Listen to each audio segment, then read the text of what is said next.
నవదీప్ అనే నేను ఇందు మూలముగా యావత్ తెలుగు ప్రజానికానికి తెలియజేయనిది ఏమనగా, బిగ్ బాస్ అనేది సమాజాన్ని రిఫ్లెక్ట్ చేసే ఒక స్మాల్ స్కేల్ మోడల్. రకరకాల మైండ్ సెట్స్, యాటిట్యూడ్స్, ఆలోచనలు ఉండే మనుషుల మధ్యలో 100 రోజులు బతుకుతున్నప్పుడు ఎవడెవడో ఏదేదో అంటారు.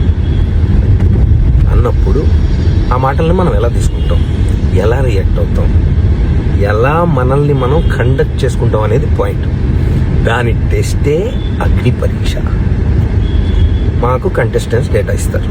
ఇప్పుడు వాళ్ళ పోస్ట్కి జనరల్గా జనం ఇంటర్నెట్లో ఎలాంటి కమెంట్స్ పెడుతున్నారు, వీళ్ళు ఎలా రియాక్ట్ అవుతున్నారు, వాళ్ళకు వచ్చే నెగిటివ్ కమెంట్స్ ఏంటి, ఇవన్నీ జనరల్గా చూసి సమాజంలో నుండి వాళ్ళకు వచ్చే నెగిటివ్ కమెంట్స్తో వాళ్ళ ఎమోషన్స్ని ట్రిగర్ చేసే ప్రయత్నం చేస్తాం. Right? It will test their ability to conduct themselves. We have to test. ఎవడో కమెంట్ పెట్టినట్టు నేనేదో అంటాను. కంటెస్టెంట్ రియాక్షన్ ఎలాగైనా ఉండొచ్చు, పర్సనల్గా తీసుకోవచ్చు. మీ ఒపీనియన్ మీది, I like what I'm doing, I will continue to be like this అనొచ్చు. అసలు నువ్వెవడరా నన్ను జడ్జ్ చేయడానికి అని కూడా అనొచ్చు. అది different people will have different approaches and reactions.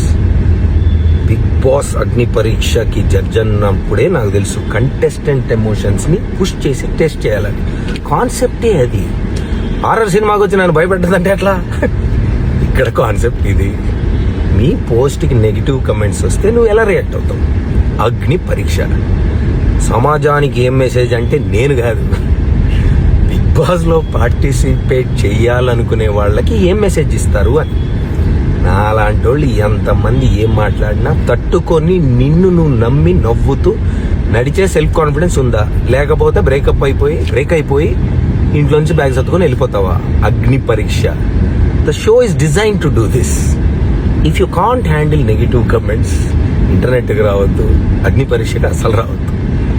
Heat will only increase.